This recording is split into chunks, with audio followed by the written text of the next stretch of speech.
Let's go. I'd like to shift gears with you a little bit. One of the things that, again, it kind of blows my mind, and it goes along with this women in sports kind of a thing, is there's no doubt in my mind that the women's sports has taken a backseat to men's sports for a long time. And it's starting to we had some women on last week that talked about the evolution, and it's starting to become a little bit more on an equal playing field a little bit, and they were proud of that. But I also know that at the level that you do things, Jay, there's a huge boys club at the top, and there's some real powerful people that you've dealt with and you've worked with that obviously have to be negotiated. When you went to work at the Nike global events and started to do that stuff, you worked with some real top dogs of Nike film and video and that. Tell me a little bit about what that was like negotiating that transition and how did that all play out for you?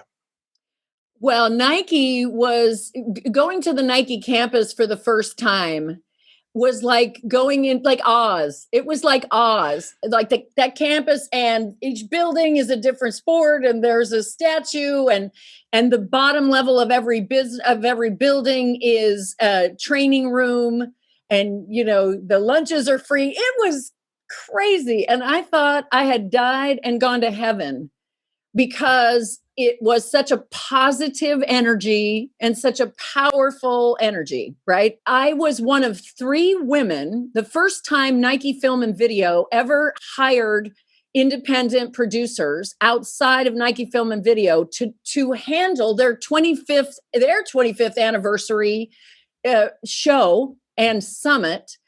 They were bringing in thousands of people globally to Portland. Right. And then the campus. So there was events happening all over the city. This is Latin America's event for 500 people or 1,000. And this is America. And this is Europe, all the different territories shows. And they hired 3 outside producers, all women. Cool.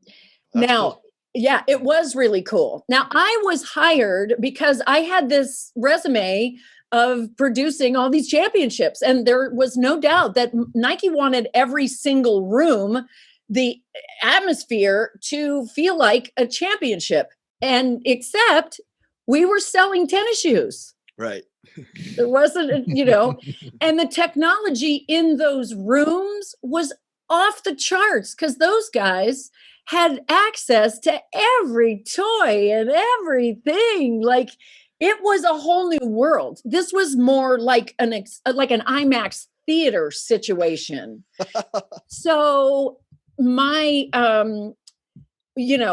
introduction to the Nike Boys Club, and I will never forget accessing all their archives and their, everything, and walking around. I got in an elevator. And this tall guy that works, big head honcho at Nike, I couldn't remember, didn't know his name or whatever, but he's like, "It's great to have you," all that stuff. I said, "Thank you." And he hands me his card. And I look at his card because I couldn't remember his name. And it said, whatever his name was, the global message. That was his cool job. And it was like, this is where the Broncos cheerleaders and my Nike is very connected. This is happening to me at the same time. Right. But I was unknowingly with the Broncos cheerleaders all about speaking a global message. That's what I'm about. Like, that's coming up through sports. It's got to work for, okay, guys, I see what you're trying to accomplish on the field. And now I'm going to tell the women, let's connect with that same message. So when I saw the card that said the global message, I literally looked up at the guy, and since I'm stupid, like, I want my business card to say the global message. What is that? Right. So these were the people, the guys that I was working with were the people. And I want to tell you, they're different. It's a different kind of alpha male than the owners of the NFL and the Olympics. It's a different deal. Wait a minute. Now there's different types of alpha males? Sorry, Chuck. Every time I get caught up, the game changes. Well, Go ahead. these We're are the, doomed. but these are the filmmakers. These are Nike guys are the storytellers, and no one did it better. This was an era where they thought they invented sports messaging. Right. We didn't have anything like this before Just Do It. Well, they sure transcended shoes. That's for sure. Right. Well, exactly. I was home. I was so home. I loved it. But I was also a little bit scared because now this goes back to the early 90s, and they put us on Zoom calls, or what that was the equivalent of. There was nothing like that at the time. They were so far ahead. And I just remember the Jetsons. Totally Jetsons. It was totally the Jetsons. And I just remember sitting there thinking I was pretty cocky, right? I'm like, what could they throw at me that I haven't had at the Olympics? Again, in a sports situation.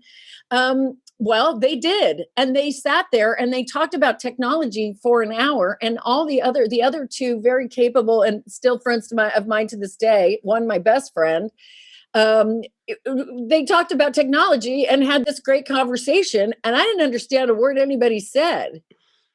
And it was a little bit of a panic, for me, because I went and I wasn't sure why I was there. Right. Biggest job of my life. And I wasn't sure why I was there.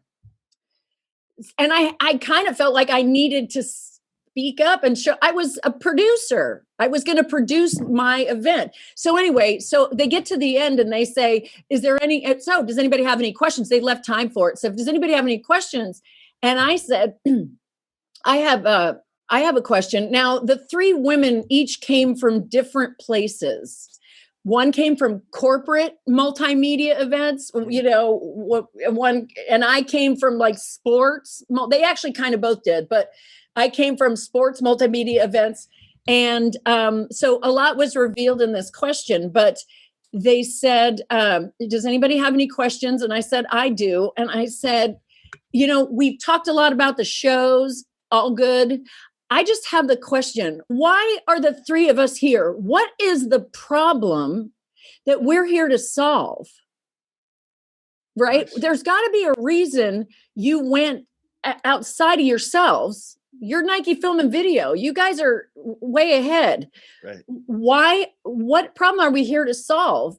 And it was a tense moment because the problem they were there to solve was Nike Film and Video couldn't keep because they all were from the same team, they couldn't keep the retail guys, the presidents of the different divisions and countries, on deadline.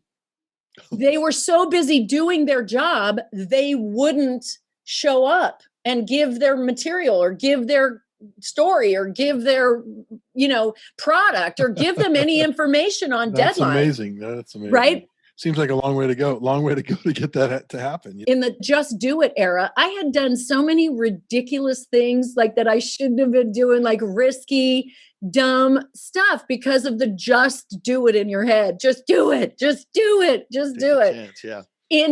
In every aspect of my life. And so I go, can we get an example of those things? No, we cannot. No. We're going to fly right by that. Okay. All right. Well, I'm about to give you an example of one of those things because I said to everybody, so let me get this straight.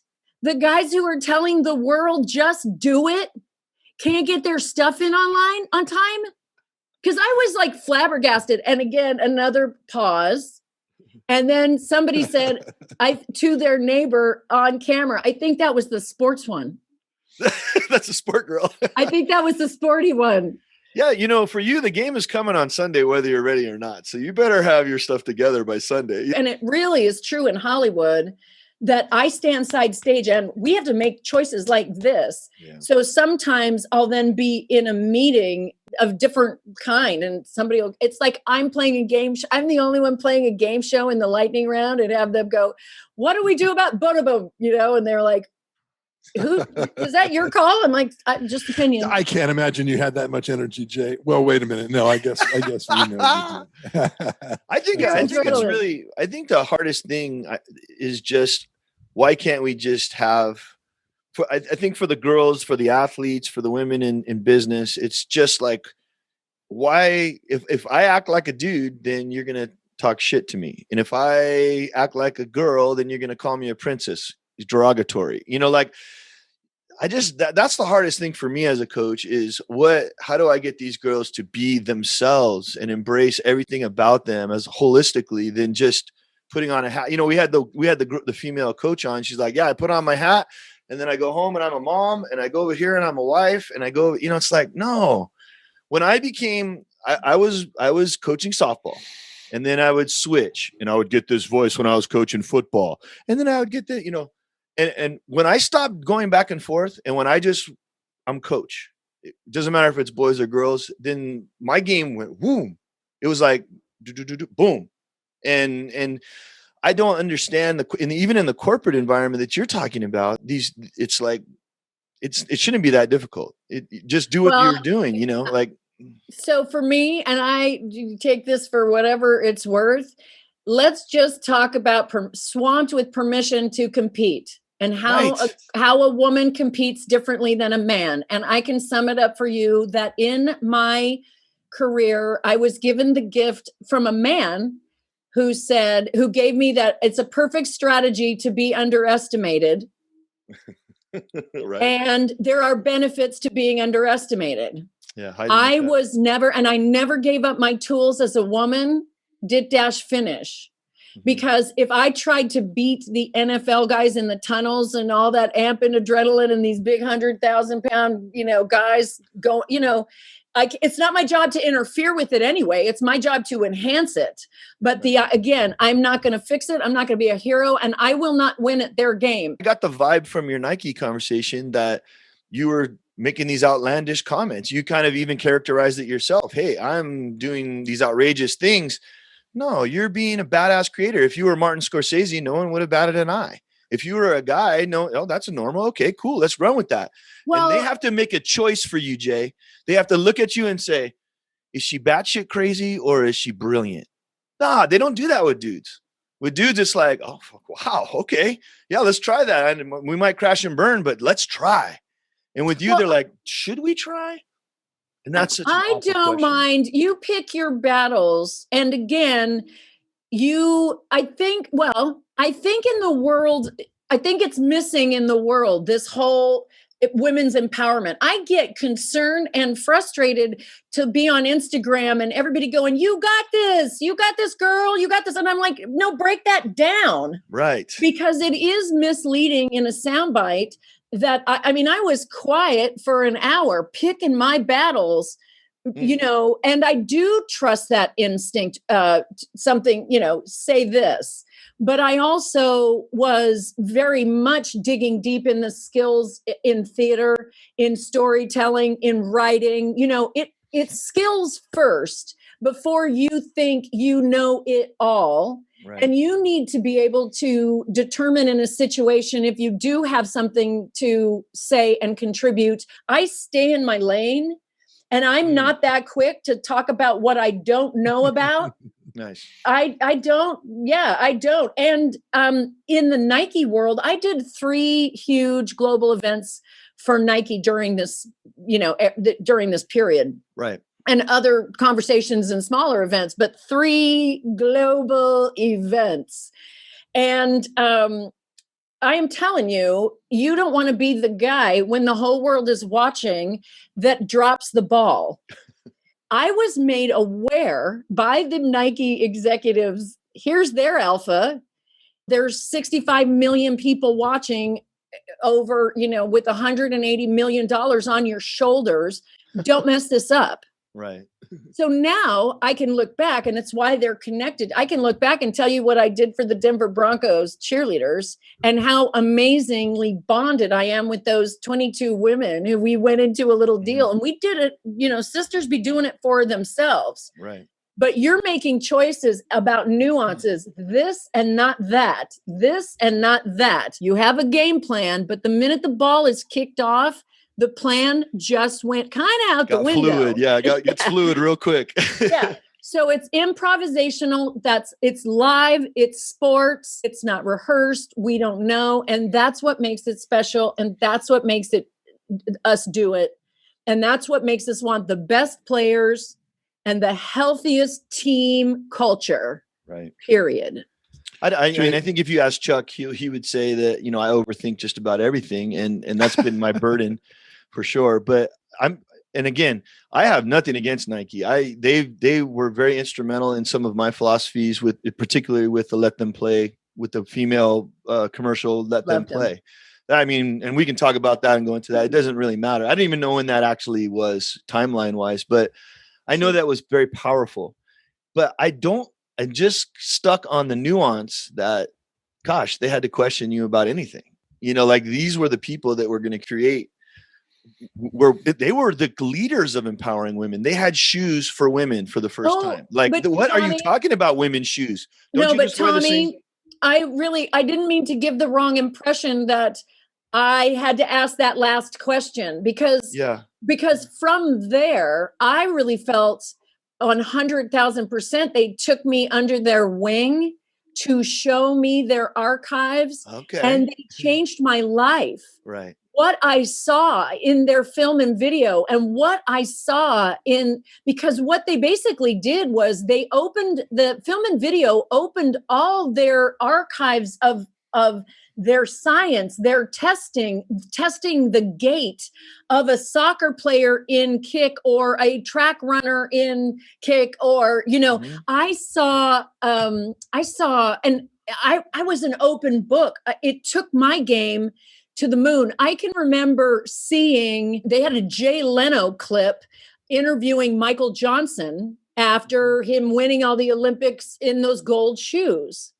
And they had identified this one little clip where talk about winners have to speak, champions have to speak. So he's on Jay Leno, and Leno said, you know, they watched the clip of him running like the wind in those gold shoes, and Leno's questioning him, and he says, what's your process? And he says, well, you know, we do this in training where everything is broken down into blocks and sections. Right. And you go into a block, you know, then there's the middle of the block, and how you come out of it then affects how you go into the next block.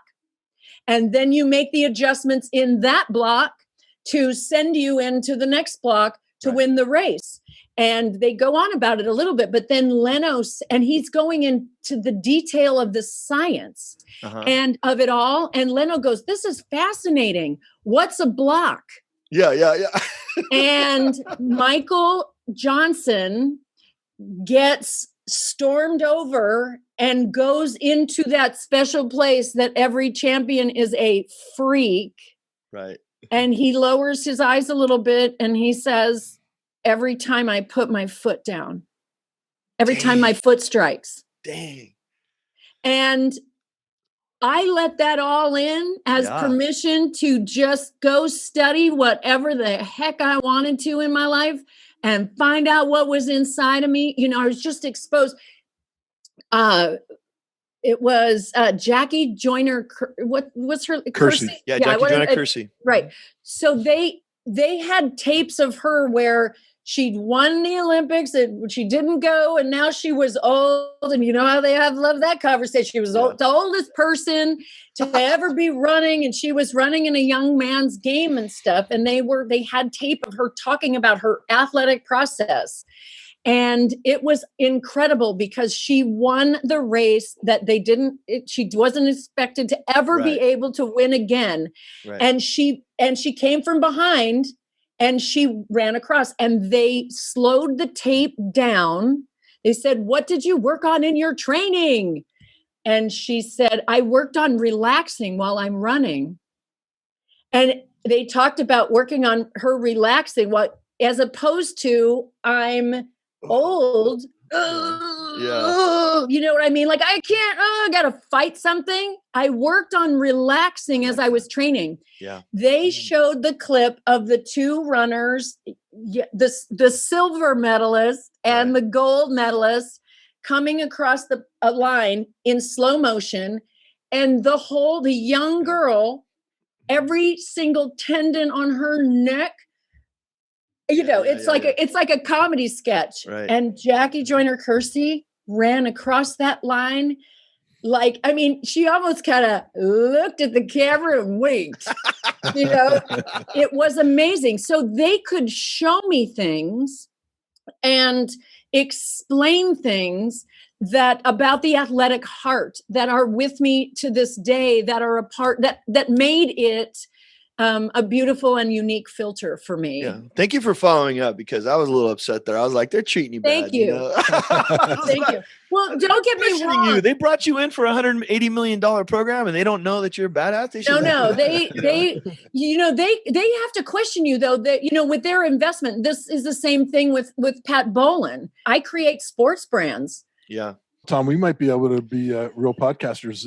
Someday. In the end.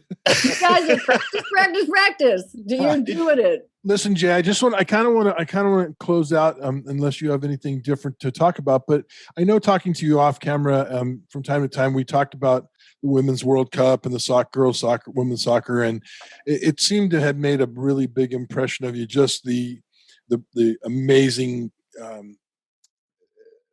circumstances of the girls winning the World Cup and how it went, being here in Pasadena. And, can you tell us a little bit about the enjoyment of seeing that come to fruition and working through with the big Nike events? And I'm going to play something for you, and then I'd like for you to comment on it. At the 1999 FIFA Women's World Cup, this is the single largest women's sporting event in the history of the world. We have a great opportunity here, and I think we use the fact that it's here in the U.S. as a positive. 90,000 people were in attendance, a record for a women's-only sporting event, and an estimated 40 million watched on television.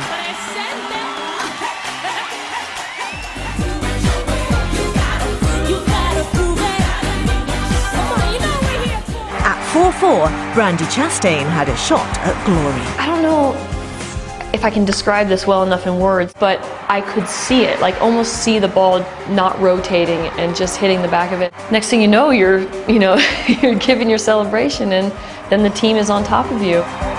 Own goal villain to World Cup winner in a matter of days, Brandy Chastain's penalty and celebration were seen all over the world. It was a defining event in the history of women's sport. Anybody, I think, that was in the stadium that day in Pasadena for the Women's World Cup, that historic championship, U.S.-China, would probably tell you the same thing. The world changed that day, and it certainly did for me. I had been with that team in the Olympics. I had done the Olympics of Atlanta. I'd done soccer games, and I had done both men and women's soccer in the Orange Bowl in Miami, but that was basically the same team. And I had done, what are their music cues? What are their theme songs? What is the feel of that stadium event? So it was a pleasure walking into that day, but I was called in by Nike at the very end, and my 49er crew from E2K events also pulled me into that event that day. When a sporting event like the Women's World Cup did, when a sporting event comes together that fast, they started that tournament as a little TV show that could, and nobody was paying attention. And every week, the world started to join. I didn't actually really know about that momentum. It was Teresa in Denver that said, I was supposed to go do a workshop for the Broncos cheerleaders, a championship season workshop. And she's like, I said, I don't think I can make it. I have to do this thing. And she's like, go do that. Are you watching? Yeah. Right. So I just, it was a 10-hour day because they did the third and fourth place opposite the first and second on the same day. And there was a lot of momentum. All the head honchos and all of soccer world was there. But I have to say that to see, when I walked out of that stadium, to see the Rose Bowl in particular, I had coached UCLA in football. I've seen the tailgates, I've seen the parties, I've seen all that. But when I walked out of the stadium, it was all girls throwing the ball. That's right. It was all girls wearing red, white, and blue with their faces painted and squealing and pigtails flying. And I literally put on my sunglasses because I have to say, it came together so fast. I'd never seen the show rehearsed. I had not had the chance. I was blowing pyro cues, 7 pyro cues during Jennifer Lopez Let's Get Loud debut, which is now the official video. And my friend, Jennifer's choreographer at the time, Tina Landon, who did all of Janet Jackson and all of everybody, like named them. She was dancing in that stage. And if I blew the pyro cues at the wrong time, I was going to blow up my friend. And I didn't want to do that. But the pressure is on. The world is watching. $180 million on your shoulders. And you just can't tell me that I felt any different than Brandi Chastain stepping up to do that last kick or whatever every single minute of those 10 hours. I do not want to be the guy who drops that ball. Right. And you're calling cues and setting up music and all that stuff. And what comes next on the fly. So I also had to laugh because the stealth bombers, nobody told me that the stealth bombers that flew over were going to explode right over the stadium and then do this really cool right angle, this really cool thing that nobody'd ever seen before. But the explosion was like Armageddon because nobody bothered. I mean, we had a lot to talk about. Nobody got there. I knew the bombers were coming. I called them in. But my knees were about to buckle. Like I was about to faint, like a sack of potatoes when that went off because I didn't know what it was. And I thought they got me. See, I would have demanded to be on a practice run with those guys up there. I would have been, no, I gotta fly once. I don't know. That'd be cool. So anyway, and the only thing that made me not faint, and I mean, I hate to tell you, I was seeing stars. The only thing that made me not faint was that I had to come out of it and go music. And I'm like, whoa. I mean, think about it. That's like, cool. Ooh, this can't be good. Did anybody see that? But, how much did you get to work with the girls? Did you get to spend time with them? You know what? They had no, everybody, I mean, you're doing your business and you're aware of each other and whatnot. And you stay out of their way and all that kind of good stuff. I was, but you're standing 10 feet away from them being interviewed or their press conference or their joy. I'm in love with all of them. I just think they're the greatest. Being a coach, I just think they're the gold standard, Absolutely. Can I just say that walking out the stadium that day and seeing the little girls and how bad what welled up inside of me came from being a woman and there was no words to this tears flowing down my face. There was no words. It was something innately I had never seen or felt or known. And it just made me emotional. It's so weird is that China never recovered.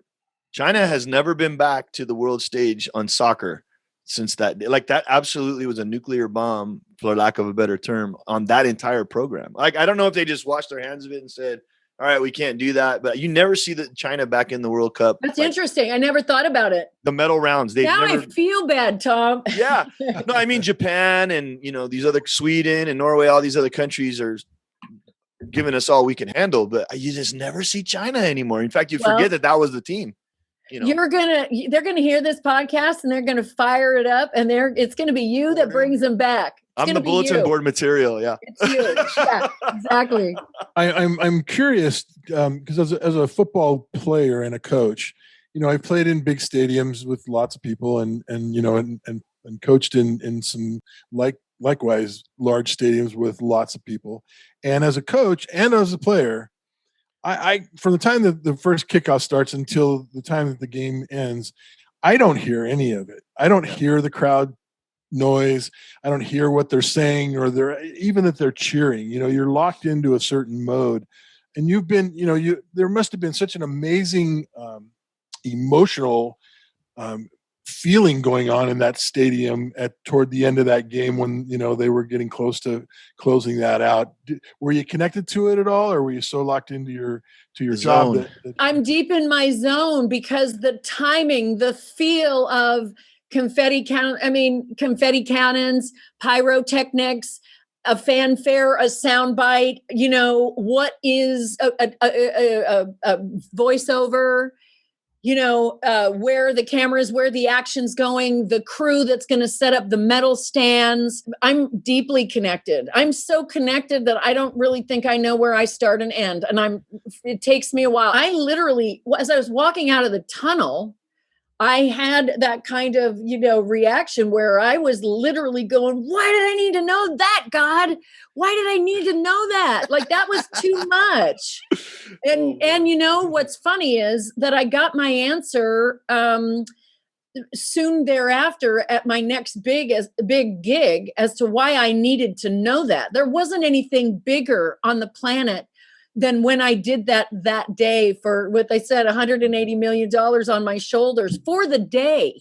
Right. For the day of advertising dollars. But when I was going, why did I need to know that, God? I got my answer not long after by working for Vince McMahon at the XFL. And you want to talk about blowing up bombs and big screens and big effects and just blowing up the world. Just blow it up, Well, that's a great segue, Jay.